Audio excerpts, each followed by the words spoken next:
네, 여기 이슈 살펴보겠습니다. 부동산 시장의 핫 이슈 매주 5가지씩 살펴보고 있습니다. 매주 어떻게 부동산 시장에도 이슈가 끊이지가 않아요. 계속해서 저희와 함께 하시면서 시장이 이렇게 돌아가는구나 함께 하시면 도움이 많이 될 것 같습니다. 자, 이번 주 이슈 5위 살펴보겠습니다. 이번 주 5위 20년 초과 아파트 불패 신화입니다. 무슨 얘기냐? 올해 전국적으로 집값이 하락세를 보였다는 소식 많이 접하셨을 텐데 그럼에도 불구하고 준공 20년이 넘은 아파트들의 매매가는 오히려 상승한 것으로 조사가 되고 있습니다. 함께 통계를 좀 보면서 이야기를 나눌까요? 이번 주에 발표된 한국부동산원의 연령별 아파트 매매 가격 지수 통계 보겠습니다. 지난달 기준으로 전국의 20년 초과 아파트 매매 가격이 1월보다 0.33% 정도 오른 것으로 조사가 됐는데 서울과 수도권은 물론이고 지방 아파트도 이 같은 추이를 보였다고 합니다. 강남 불패에 이어서 그래서 20년 불패다 뭐 이런 얘기가 나오고 있다고 하는데요. 20년 초과 아파트들의 상승세 부디와 또 이야기 좀 나눠보겠습니다.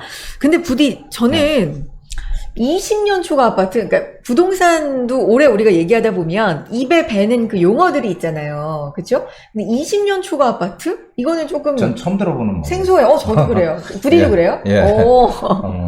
이거 한마디로 신문 기사에 이렇게 지금 나와서 많이들 폰하려고 하는데 네. 사실 이건 말장난이라고 생각해요. 왜 그러냐면은 20년 초과 아파트가 아니고 지금 사실 즉 오래된 아파트들이 지금 오른다는 거잖아요. 그렇죠. 오른다. 안 떨어지고 오른다.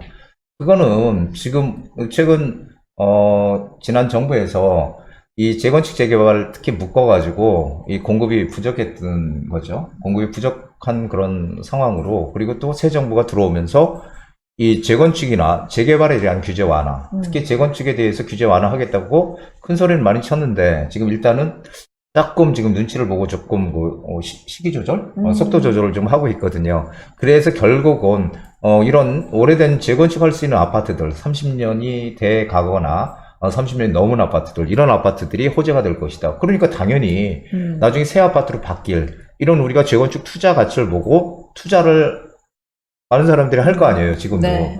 그렇기 때문에 당연히 오래된 아파트들이 오르는 거지, 이것을 제목을 갖다가 이상하게 20년 초과 아파트, 이렇게 뽑아서 하는 거는, 이거는 사실은 말장난에 불과하다. 저는 그렇게 생각하죠. 즉, 결론은 재건축 가능성이 있는 오래된 아파트들이 지금 강세다. 이렇게 보는 게 맞는 거죠. 예. 지금 표 보면서 한번 이야기를 나눠보면 확실히 수치에서 드러나네요. 예, 그렇죠. 여기 20년 초과 최근 1년 동안에 5.2%나 올랐대요. 네. 5.2%.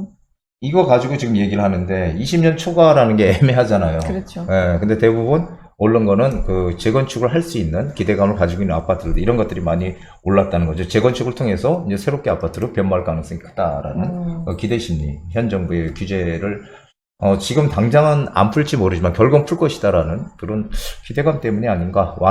규제 완화의 기대감. 그러니까 20년 초과라고 표현하지만 30년에 거의 가까워 오고 있는. 네, 그리고 재건축을 또 진행할 수 있는 아파트들. 네, 그런 아파트들에 대한 기대감이 좀 높아진 것으로 보인다라는 말씀이시고, 그러면 새 아파트가 될 곳에 대한 기대감은 이렇게 높다는 걸 알 수가 있고요. 그러면 이미 새 아파트가 된 곳, 신축 아파트들은 흐름이 조금 이게 약했다. 예, 조금 어렵죠. 왜 그러냐면 네. 지금 뭐 대출 규제 때문에 실제로 내가 돈이 많지 않으면은 들어가기 어렵잖아요. 신축 아파트. 예, 신축 아파트. 네. 이 뭐 대출 규제라든지 뭐 아니면 금리가 지금 엄청나게 높잖아요. 그렇죠. 그러니까 대출도 못 받지, 금리도 높지 하니까 이 신축을 살 수 있는 수요가 상대적으로 적을 수밖에 없는 거죠. 이게 어떻게 보면 당연한 거예요. 그런데 마치 새로운 무슨 사실이냐 이렇게 기사를 쓴 거는 조금 좀 문제가 있지 않나. 저는 이거 보고 이게 뭐지? 이렇게 봤거든요. 20년 초과가. 초과 아파트가. 요거는 그냥 어쨌든 재건축이나 리모델링이나 새 아파트가 될 그렇죠. 만한 기대감이 있는 곳이 강세다라는 걸로 그렇죠. 그게 받아들이면 정답이죠. 될 것 같다라는 말씀이십니다. 자, 4위 이슈 가보겠습니다. 4위는요. 지금은 월세 시대입니다. 무슨 얘기냐? 부동산 시장에서 월세 비중이 상승하는 것을 나타내는 이른바 전세, 월세화 현상이 빨라지고 있는 것으로 나타나고 있습니다. 대법원 등기정보 광장에 따르면요, 5월에 전국 17개 시도의 임대차 거래 중 전세는 14만 7,600여 건, 월세는 20만 1,900여 건이었는데 월세 비중이 전세 비중보다 높았습니다. 월세가 늘기 시작한 지는 오래됐는데 특히 5월 들어서 전국 대부분 지역에서 월세 거래량이 전세를 추월한 것입니다. 월세 거래량이 늘어나면서 당연히 월세 가격도 높아지고 있는 추세고요. 한국부동산원에 따르면 월세 가격은 지난 3월부터 석 달째 그 상승폭이 커지고 있는 상황입니다. 자, 사진을 한번 보면서 또 설명을 해주셨으면 좋겠는데 부디 지금 나가고 있는데 확실히 월세화도 빨라지고 있고 월세 가격도 상승폭이 좀 늘고 있어요. 네, 그렇죠. 야, 이제 드디어 이제 월세가 전세를 앞질렀잖아요. 진짜. 앞질러가지고 이렇게 가는 거 보면은, 이게 좀 문제가 같아요, 저는. 근데 월세가 이렇게 지금 가속화되는 이유가 뭐라고 혹시 생각하세요? 월세가 가속화되는 이유. 전세가 우리가 보통 주거 형태잖아요. 저는 전세 가격이 오르니까. 전세 가격이 오르니까. 전세 가격이 오르니까. 그럼 전세 가격이 왜 오를까요? 전세 가격이 왜 오르냐? 4년에 묶여 있잖아요. 4년이. 그러니까 임대차 3법. 네, 임대차 3법에 의해서 4년에 묶여서 맞아요. 4년 동안 임대인이 원하는 대로 인상을 못 하니까 4년이 지나고 나서 그 오름폭을 상당히 좀 많이 줄 거 아니에요. 그래서 아닐까요? 맞아요. 결론은 네. 지금 이 월세가 가속화되는 가장 거기에 그 불을 붙인 게 임대차 3법이에요. 임대차 3법. 그러면서 임대차 3법으로 하다 보니까 임대인들이, 그리고 거기에 이제 또 하나 플러스 요인이 지금 이런 재산세라든지 종부세라든지 보유하고 있을 때 내는 세금들, 이런 것들이 지금 엄청나게 크거든요. 지금 많이 올라서. 그러니까 어떻게 낼 수 있는 방법이 없으니까 월세로 받아서 그 월세에서 이제 충당을 하는 거죠. 그런 것도 있고. 예, 이런 것도 있고. 그러다 보니까 오히려 임대차 3법이 생기면서 서민들이 편해진 게 아니라 오히려 서민들의 고통이 더 가중이 됐다고 저는 생각을 해요. 나중에 이게 전세값이 오르면은 어디 그 임대차 기간이 끝나면 계약갱신 청구권 다 쓰면은 이게 다 올라 있을 테니까 가기가 힘들잖아요. 또 전세로 어디를 구할 때 또 다 올라 있으니까 힘들고. 그러니까 결국은 월세로 네. 많이 전환이 되는 거죠. 그래서 안타까운 현실입니다. 반전세도 참 많은 것 같고요. 그렇죠. 반전세, 또 월세를 일부 받고 뭐 이런 형태도 좀 늘고 있는 것 같고. 그래서 네. 그 선진국들 같은 경우도 우리는 뭐 임대차 3법 뭐 이렇게 해서 전월세 상한제 이런 것들을 하잖아요. 그러니까 이제 선진국은 전세가 없으니까 거기는 이제 임대료 상한제라고 해서 시행들을 하는 나라들이 있는데, 네. 미국 같은 경우도 캘리포니아나 뉴욕주의 일부 이런 데들이 지금 그 임대료 상한제를 시행을 하는데요. 전 세계의 모든 경제학자들이 얘기하는 게 있어요. 그게 뭐냐면은 경제학자들은 너무너무 잘 많이 알잖아요. 그렇죠. 투자는 잘 네, 못해요. 네, 근데 너무 알다 보니까 서로 간의 의견 일치를 상당히 보기가 어려운 집단이거든요. 근데 그 집단에서 하는 얘기가 있어요. 그게 뭐냐면은 한 도시를 파괴시키는데 가장 좋은 거는 그 도시에다 폭탄을 쏘는 거다. 아이고. 그렇죠. 네. 그리고 두 번째로 도시를 파괴시키는 방법은 임대료 상한제를 하는 거다. 그만큼 임대료 상한제에 대한 폐해를 계속 얘기해 왔거든요. 지금 폐해가 지금 크게 나타나고 있다고 저는 생각을 해요. 네. 그래서 전 세계 경제학자들 90% 이상이 동의를 하는, 좀처럼 의견 일치를 못 보는 집단인데, 그런 분들이 임대료 상한제에 대해 반대 의견을 많이 냈는데, 지금 우리가 지금 그런, 이 부작용을 겪고 있다. 저는 그렇게 보고 있습니다. 그렇군요. 지난번에도 말씀드린 적이 있는데, 전세가, 전통적으로 우리나라에서 서민들의 주거 사다리랄까요? 내 집 마련을 위해서 목돈을 좀 모아놓고 이러기 위한 어떤 수단으로 쓰였었는데, 이게 좀 급격히 사라지면서 서민들의 삶은 점점 팍팍해진다. 이런 생각도 들고요. 대책이 좀 필요할 것 같아요. 그렇죠. 저는 일단은 임대차 3법에 대한 어떤 보완이나 폐지가 필요하다고 봐요. 네. 왜 그러냐면은 예전에 뭐 저도 세를 살아봤던 기억이 있잖아요. 예전에. 그러면은 그때는 임대인과 임차인이 그래도 말이 통했단 말이에요. 서로 네. 간에 정말 이렇게 사정이 어렵으니까 좀 봐주세요. 그럼 더 살아. 이런 게 있었거든요. 이게 정의라는 건데 우리 사회에만 있는 이런 것들이 지금 다 없어졌다는 거예요. 지금 법으로 하자. 무조건. 법적으로 하자. 이렇게 나오거든요. 그러니까 정말 요즘 인정이 메마른 시대가 됐다고 봐요. 그래서 임대차 3법을 뭔가 좀 더 보강을 해서 임대인, 임차인이 같이 어떤 혜택을 얻을 수 있는 좋은 제도로 만들든지 아니면은 아예 없애고 다시 시작을 하든지. 그리고 또 하나, 이 전세 물량이 지금 그러니까 계속 줄거든요. 이 반전세나 월세로 가니까. 네, 그러니까 그렇죠. 전세 물량을 늘리려면은 임대 사업자들, 그러니까 다주택자들에 대한 그런 어떤 임대 사업자 제도를 다시 부활을 시켜야 된다. 그래서 백채에 내가 집을 가지고 있더라도 나는 한 채만 살 거 아니에요. 거주할 거 아니에요. 나머지는 전부 다 월세든 전세든 줄 거 아니에요. 그래서 사실은 제가 어떤 통계를 보니까 이 전체 그 주택을 공급하는데 임대인, 이 다주택자들이 공급하는 비중이 한 60%대가 넘어간다고 해요. 네. 그만큼 많은 비중을 가지고 있거든요. 그렇기 때문에 임대사업자 제도도 부활을 시켜서 이 전세 물량들이 많이 좀 나올 수 있게끔 이게 정부에서 못하는 임대주택을 많이 지면 좋은데 그게 한계가 있기 때문에 그 역할을 대신해 주는 게 임대인이거든요. 그래서 그런 어떤 임대인을 단지 투기꾼이라는 이런 관점에서 보지 말고 그래도 순기능도 분명히 존재하니까 네. 그 면을 같이 봐줬으면 좋겠다. 이렇게 좀 정리를 하고 싶습니다. 다주택자의 무조건적인 어떤 투기 면에서 좀 부정적인 면만 보지 말고 시장에 하는 순기능적인 면도 어떤 임대주택의 공급적인 면 이런 면도 좀 봐줘서 정책을 만들어야 된다라는 취지로 말씀을 해주셨고 자, 요 얘기로 바로 이어가면 좋을 것 같아요. 3위 이슈 보겠습니다. 새 정부 첫 부동산 대책 발표입니다. 앞서서 살펴본 내용과 또 연결이 됩니다. 아주 따끈따끈해요. 저희 녹화일이 21일인데 오늘 바로 아침에 새 정부의 첫 부동산 대책이 발표가 됐습니다.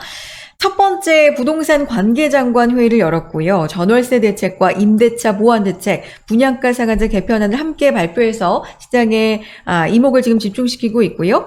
사실상 윤석열 정부의 첫 부동산 정책이 되겠습니다. 시장에 미칠 영향력도 준비가 어느 정도 됐는지, 영향력, 파장력이 또 어떻게 될지 주목을 좀 받고 있는데, 꽤 다양한 내용이 발표됐어요. 예. 네. 정말 많은 내용들이 지금 나왔거든요.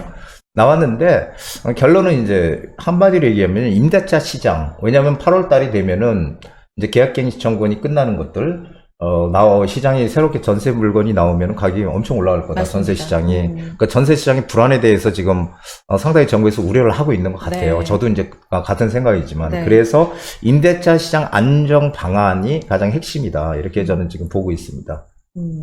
그러면 임대차 3법을 좀 보완하는 내용을 포함해서 오늘 진짜 따끈따끈하게 녹화일 지금 기준으로 화요일 아침에 발표가 된 내용이니까 몇 가지 좀 얘기를 해보겠습니다.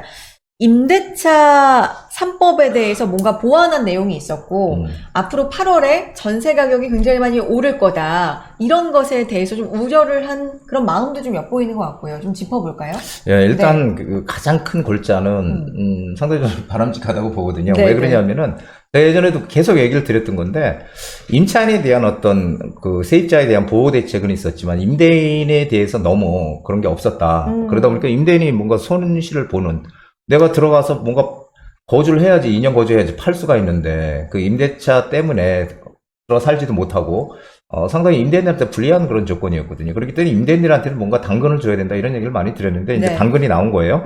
그래서 그 얘기는 상생 임대인이라 그래가지고 네. 한마디로 임대차를 놓을 때 2년이 됐을 때 5%만 올려라. 그 5% 이내만 올리는 사람들을 이제 상생 임대인이라고 해서 이 상생 임대인들에 대해서 만약에 내가 1주택자인데 이제 한 채를 갖다 세를 줬어. 1주택자인데, 네. 무주택자인데, 네네. 1주택자인데 세를 줬어요. 근데 그 세를 줬을 때, 우리 항상 그 1세대 1주택 비과세 요건에 2년은 거주 요건이 들어있거든요. 근데 세를 주게 되면 2년 거주 요건이 채워진 걸로 보겠다. 거주를 안 해도. 그러니까 세입자 거주를 안 5% 해도. 이내 올리는 그렇죠. 상생 예. 임대인에 대해서.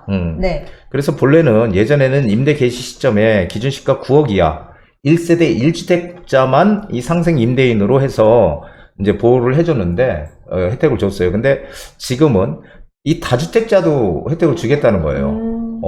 그래서 저는 다주택자도 혜택을 주나 이렇게 봤더니 다주택자도 나중에 1주택으로 환원하겠다라는 그런 의사가 있다면, 네. 1주택으로. 그러면은 이제 다주택자들도 2년 거주한 걸로 이렇게 하겠다. 이렇게 지금 나와 있어요. 그래서, 이거는 사실은 2년 거주 요건을 면제해 준다는 거는 네. 상당히 크거든요. 그러면 양도소득세가 없잖아요. 그렇죠. 1세대 1주택 비과세가 되니까. 그래서, 이거 이제 비정상에서 이제 정상적인, 그런 것으로 지금 환원하는 과정이 아닌가. 그래서 상당히 전 바람직한 내용이다 이렇게 생각이 됩니다. 2년 거주에 대해서 이제 뭐랄까 말씀하신 이제 표현을 당근이라고 하셨는데 임대인에 대해서도 어느 정도 당근을 준 거잖아요. 그러면 이거는 뭐 세금적인 측면에서도 물론 그렇지만 임차인이 그 집에서 나가야 임대인이 들어가서 2년을 거주할 수 있는 거잖아요. 그렇죠. 그럼 사실 임대를 할 수 없으니까 공급이 시장에 또 임대 물량이 줄어드는 건데. 그것 때문에 지금 이 측면에서도 지금 괜찮은 거죠? 그렇죠. 서로 간에 어쨌든 임대인한테도 당근을 줬다는 거거든요, 지금. 그래서 저는 긍정적인 지금 신호가 오고 있는 게 아닌가 생각이 됩니다. 그렇군요. 그래서 이번 대책에 대해서 어느 정도 긍정적이다. 그리고 임대차법을 어느 정도 수정한 것에 대해서는 이렇게 보십니까? 예, 저는 뭐 이게 네. 비정상에서 정상으로 이제 환원되는 과정이다 이렇게 보기 때문에 상당히 바람직한 것이다라고 보여주고 있습니다. 그렇군요. 자, 분양가 상한제도 개편안이 나왔어요. 이 얘기도 좀 해볼까요? 여기서 일단 핵심은 네. 분양가 상한제도 우리가 분양가 상한제 대상 아파트를 가지고 있으면 실거주가 최대 이제 2년에서 5년까지, 최대 5년까지 무조건 들어가 살아야 돼요. 네. 그런데 이제 그것을 지금 폐지했어요. 폐지해가지고, 한마디로 언제 들어가 살아도 상관없는데, 주택을 매매하거나, 그러니까 양도하는 거죠. 양도하는 시점이나 상속이나 증여, 그 시점 전까지만 들어가서 2년을 살아라. 네. 그러니까 상당히 완화된 거죠. 이게 이제 비정상에서 정상으로 환원되는 거 아닐까요? 궁극적으로 저는 세금이라는 것은, 이 정책적인 어떤 규제는 최소한의 규제만 해야 된다. 그리고 시장이 잘 돌아가게끔 정부에서는 뒤에서 이렇게 응원하는 그런, 형태가 이 자유시장에서, 민주주의 시장에서, 자유경쟁 시장에서 바람직한 일이 아닌가 생각이 됩니다. 근데 이 분양가 상한제 개편에 대해서는 이제 의견이 공급 가뭄이 풀릴 거다. 아니다. 집값만 좀 더 오를 거다. 이렇게 전문가들 의견도 좀 많이 다르고 팽팽한 것 같더라고요. 부디는 어느 쪽이세요? 그러니까 분양가 상한제가 사실은 이 시장의 어떤 자유로운 거래를 막는 제도거든요. 네. 분양가를 높게 못 올리고 네, 한 네. 80%까지만 이렇게 올리고. 그래서 사실 이 가격을 규제하는, 통제하는 정책이잖아요. 그런데 이게 만약에 분양가 상한제에서 분양가 상한제 어느 정도 완화시켜서 가게 되면은 지금 뭐 러시아 우크라이나 전쟁에서 우리 아시다시피 뭐 철근 시멘트 맞아요. 이런 다 것들 지금 오르고. 다 오르고 네. 분양가를 올려야 되는데 올리질 못하잖아요. 그러면은 사실은 이런 어떤 그 공급 가뭄이나 이렇게 뭔가 진행이 안 되는 그런 현장들 재건축이든 네. 재개발 현장들이 상당히 좀 도움이 많이 될 것 같아요. 일정 부분. 그리고 또 반대로 분양 가격을 올려야 되잖아요. 올려야지 해결이 되니까 그렇죠. 분양가도 네네. 당연히 상승할 것 같아요. 그래서 뭐 공급 가격이 풀릴 거고 뭐 집값이 오를 거다. 이 둘 다 저는 해당이 된다고 보여집니다. 둘 다. 둘 다. 그렇군요. 네. 녹화할 기준으로 오늘 아침에 따끈따끈하게 나온 소식인데 빠르게 또 전달을 해드렸으면 해서 관련 소식 빠르게 전해드렸고요. 요 내용은 뭐 추후에 부디가 좀 더 뭐 분석을 해보고 영상으로 따로 올려주셔도 전 좋을 것 같다는 생각이 준비하겠습니다. 듭니다. 네, 다음 이슈로 가보겠습니다. 2위입니다. 6일 부동산 대책, 세금 정책은입니다. 관련된 내용 이어서 좀 살펴볼 텐데, 부동산 세금 관련돼서도 오늘 2위로 다뤄보고자 합니다. 일시적 2주택자에 대해서 세금 부담이 이제 줄까가 이번에 얘기하고자 하는 골자인데, 이런 부분에 대해서도 얘기가 좀 나왔습니까? 네.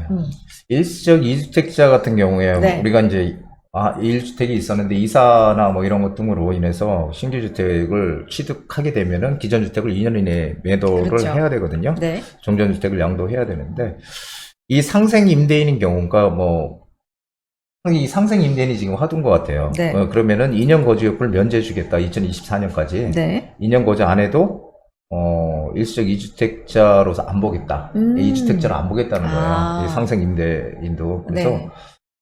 저는 이런 게 상당히 바람직하다. 여러분 참 대책이 상당히 많이 나온 것 같아요. 근데 이제 우리가 중요한 거는 이제 요 핵심만 일단 좀 간단하게 좀 얘기를 하고 있습니다. 네. 알겠습니다. 지금 보도자료가 나가고 있죠. 네, 요런 부분들 좀 참고를 해 주셨으면 좋겠고, 다시 한번 말씀드리지만, 요거는 부디가 좀 더 연구를 해서 영상으로 따로 올려주셔도 도움이 많이 될 것 같다는 생각이 들고, 혹시 상속주택 관련돼서 저가주택과 소액지분은 아예 주택수에서 빠진다, 뭐 저가주택의 기준, 요 부분도 말씀해 주실 게 있을까요? 네, 이게 이제 공시 가격으로 네. 수도권 6억, 그 다음에 지방 3억 이렇게 지금 돼 있어요. 그리고 지분, 소액지분 같은 경우는 지분이 이제 40% 이하인 지분, 이런 것들은 주택으로 안 보겠다는 거죠. 그래서, 근데 사실은, 이 저가주택, 그거 사실 의미는 별로 없어요. 네, 의미는 없는 거고. 근데 어쨌든 간에, 이런 것도, 지금 해주겠다고 하니까, 이것도 호재라고 볼 수 있겠죠. 네. 그러면 생애 첫 주택 구입자에 대해서도 지속적으로 좀 대책이나 정책으로 얘기가 나오는데, 취득세 감면 방안도 이번에 들어갔어요. 예. 네. 생애 최초로 주택을 구입하는 사람들이 200만 원까지 취득세 한도에서 면제하겠다. 그러니까 조금 다양한 그런 얘기들이 지금 많이 나오고 있는 것 같습니다. 자, 전반적으로 이렇게 오늘 나온 소식이어서 이런 게 있습니다라고 쭉 한번 짚어드렸는데, 이번에 나온 부동산 대책 전반적으로 어떻게 평가하세요? 세제를 포함해서. 네. 이게 이제 임대차 시장 안정화에 이제 방점을 찍다 보니까 이렇게 이제 무주택자나 1주택자들에 대한 그런 규제는 상당히 거기에 이제 많이 완화가 된 것 같아요. 그래서 호재는 분명히 호재라고 보여지는데, 그런데 일단 이 대출이나 세제 등에 대해서 일단 주택을 두 채, 세 채 가지고 있는 사람들에 대한 규제 완화는 좀 미약한 게 아닌가, 이렇게 좀 생각이 됩니다. 그래서 이런 것도, 근데 저는 어쨌든 간에 일단 이 첫 걸음이 중요하잖아요. 그래서 첫 걸음이 그래도 완화 쪽으로 지금 일단 시작을 했기 때문에 잘 풀릴 거라고 보여져요. 그리고 다주택자들 투기꾼으로 보지 말자. 그리고 이제 순기능을 우리가 이 정부에서도 인정을 하고 상생할 수 있는 다주택자와 세입자 같이 전부 다 상생할 수 있는 그런 대책들이 뭔가 숨통을 좀 트여줄 수 있는 그런 대책들도 같이 나와야 되지 않을까 이렇게 기대하고 있습니다. 일단 첫 걸음은 잘 뗀 것으로 평가를 하셨고요. 추후에 조금 더 깊이 들어간 그런 정책들도 나오기를 기대한다라고 말씀을 해주셨고, 자, 이슈 1위 가보겠습니다. 오늘 새 정부 관련 소식이 많은데요. 얼마 전에 이런 소식이 있었습니다. 1위, 일단 주제는요, 용도지역 규제 허문다입니다. 얼마 전에 윤석열 정부에서 용도지역 제도의 개편을 추진한다는 소식이 전해졌는데, 새 정부의 경제정책 방향을 발표하면서 융복합 시대에 맞춰서 도시 공간의 혁신이 이루어질 수 있도록 용도지역제 개편을 추진하겠다라고 밝힌 겁니다. 그동안 다소 구시대적이라는 지적을 받았던 용도지역제를 바꿔서 주택 공급 그리고 복합 개발을 용이하게 한다, 그런 의지라는 평가도 나오고 있는데, 일단 용도지역 많이 들어본 거는 같아요. 예. 용도지역. 정확히 근데 이게 뭔지. 용도지역이 네. 이 시내, 이 도시에 규제를 해놓은 겁니다. 이게 지금 엄청나게 오래됐는데, 이게 뭐냐면은 용도지역은 주거지역과 그 다음에 상업지역, 네. 공업지역, 녹지지역 들어보셨죠? 네. 이렇게 4개로 나눠 놓는 거예요. 그래서 주거지역은 주거에 관련된 시설들만 들어가라. 집. 집과 네. 그다음에 집에 필요한 근린생활 시설들. 상업지역은 상업시설들 위주로 들어가라. 공업지역은 공업 위주. 녹지지역은 뭐 주택도 질 수는 있지만 종에 따라서 뭐 자연 녹지냐 보존 녹지냐 생산 녹지냐에 따라 질 수는 있지만 이렇게 나눠 놓고 용적률하고 이 용적률 건폐율을 달리해 가지고 한마디로 층고도 제한하고 이런 규제들이 있어요. 이게 정말 오래된 아마 제가 알기로는 이거 한 80년대 예, 그런 규제라고 지역 계속 유지됐던 규제라고 이제 생각이 되는데 네. 이게 기존의 용도 지역이었어요. 주거 지역에 사시는데 주거 지역 같은데 네. 거기에 갑자기 뭐 백화점 들어온 거 봤어요? 백화점? 없죠. 주거 지역에. 그러네요. 모르세요. 그렇죠. 그러네요. 우리 백화점 가려면은 시내로 나가야 되잖아. 그렇죠. 서울 같으면은 뭐 명동을 가든지 아니면은 타고 상업지역이고. 그러니까 그런 용도 지역이 제한이 돼 있다 보니까 이제 그런 지역들이 계속 이제 한계가 있더라. 왜냐하면 지금은 이제 시대가 많이 바뀌어가고 네. 있잖아요. 그러면은 다양한 용도들이 들어올 수도 있어야 되는데 너무 옛날 방식으로 규제를 해놨다. 그러니까 이것을 지금 좀 다양하게 풀겠다라는 거죠. 그렇구나. 그러니까 이게 용도 지역, 주거 지역, 상업 지역, 공업 지역, 녹지 지역 뭐 이렇게 나눠 놓은 건데 이게 워낙 이 체계가 좀 오래됐다라는 거라서 오래됐죠. 요즘에 맞게 좀 개편을 해보겠다라는 취지인데 그래서 이게 어떻게 바뀌어요? 그게 이제 지금 바뀌는 게 이런 겁니다. 네. 이제 주거와 뭐 상업 이런 걸 구분을 안 하겠다는 거예요. 그러니까 주거 지역에 쇼핑센터도 들어와. 그리고 상업 업무시설도 들어오고. 네. 주거도 들어오고.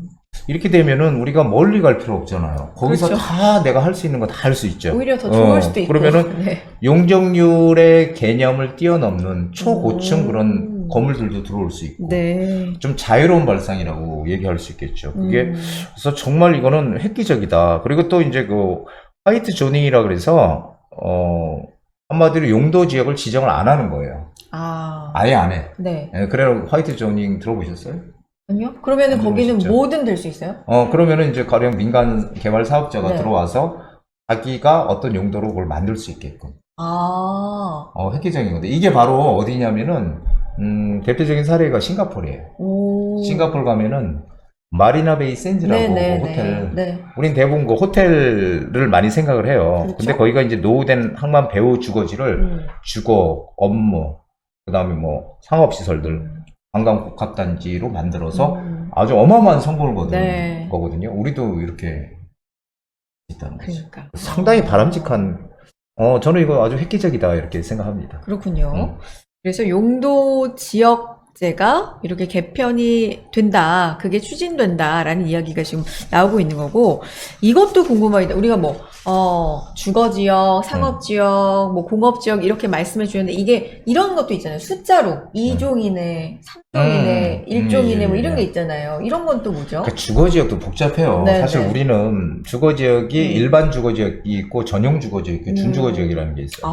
이게 복잡합니다. 그래서 우리가 이제 보통 아는 거는 일반 주거지역. 네네. 거기서 1종, 2종, 3종으로 나뉘고요. 전용 주거지역도 1종, 2종. 그 다음에 준주거지역이라는 게 있어요. 준주거지역이라는 거는 주거와 상업이 혼재가 되어 있는 지역들. 그래서 상업의 기능이 더 강해지면은 상업지역으로 바뀌고. 아니, 제가 아까 그래가지고, 사는 곳에 백화점이 있는 거 보셨어요? 이럴 때, 그래서 헷갈린 거예요. 사실, 가까운 곳이 있거든요? 가까운 곳도 있잖아요. 가까운 곳은 있는데 거기는 주거지역이 아닐 거예요. 그래요? 상업지역이죠. 그렇구나. 그럼 가까웠다는 것 뿐이구나. 그렇죠. 그러면 이걸 좀 세부적으로 보면 또 그렇게 많이 나눠져 있는데, 그걸 계속 설명해 주세요. 1종, 그러면 2종, 3종. 1종은 네. 한마디로 아파트를 못 짓는데 용적률이 150%밖에 안 되기 때문에 서울시 기준으로는 150%예요. 그래서 150%니까 아파트를 못 짓는 것이고 2종과 3종이 우리가 대부분 사는 데가 2종 아니면 3종이야. 2종 일반주고 3종 일반주고.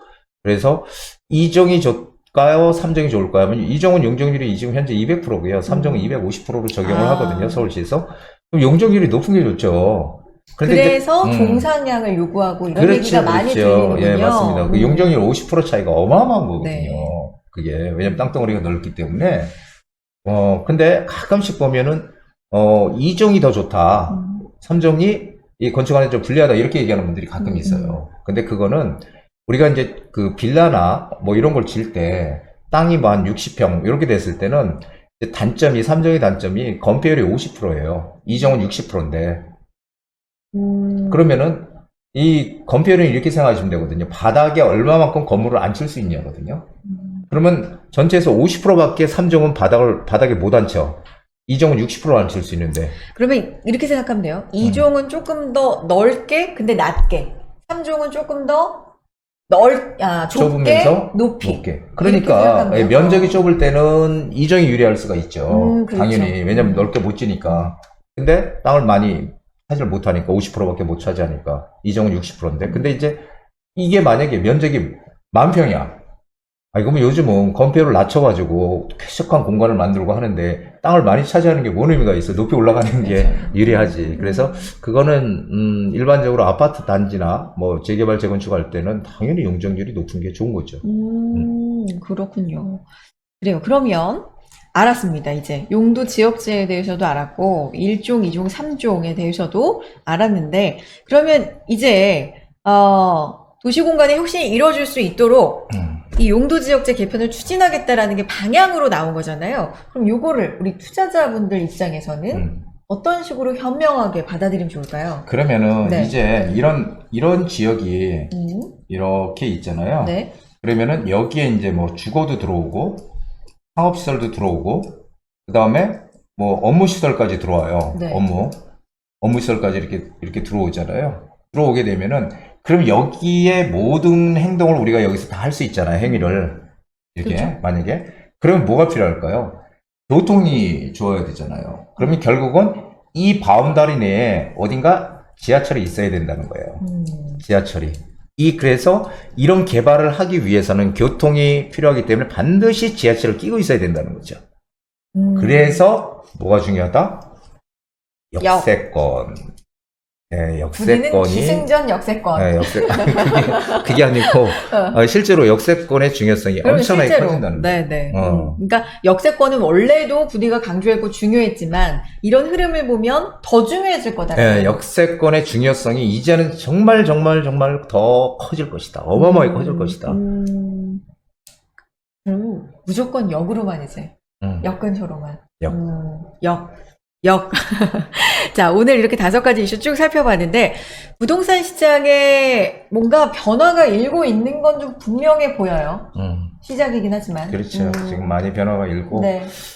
그래서 항상 시작이 시작이 이제 절반이라고 그러잖아요. 네. 그래서 시작이 이런 반이다. 것들이 진행이 되면서, 네. 현 정부의 그런 강한 의지들이, 이렇게 사그러들지 않고 계속 지속적으로 좀 발전해 나가는, 그래서 뭐 서민이든 부자든 간에 골고루 다 같이 상생할 수 있는 그런 좀 좋은 그런 시대가 좀 될 수 있었으면 좋겠다라는 그런 바람을 좀 갖습니다. 부자든 서민이든 다 이렇게 어우러져서 살면서 또 서민도 부자가 될 수 있는 기회가 얼마든지 있고. 그렇죠. 그런 그럼요. 직업 사다리도 만들어야 되겠죠. 맞습니다. 네. 자, 이렇게 계속 변화가 일어나고 있는 부동산 시장. 나는 어떻게 지금 내 상황에서 대처를 하는 게 좋을지 전략을 모르겠어요. 궁금해요 하신 분들 각자 아마 고민을 안고 많이 계실 것 같습니다. 자, 언제든지 저희 열려 있으니까 전화 주시고요. 문자도 남겨주시고 뭐 이메일 편하시면 이메일 통해서도 상담 내용 보내주시면 저희 자세하게 상담 도와드리고 있고요. 네이버 폼을 이용해서 간편하게 또 상담 신청하실 수 있게 저희가 댓글 보시면 그 방법도 올려놓고 있습니다. 이용해 주시면 성심성의껏 자세하게 상담 도와드리겠습니다. 부동산 여기 이슈였습니다.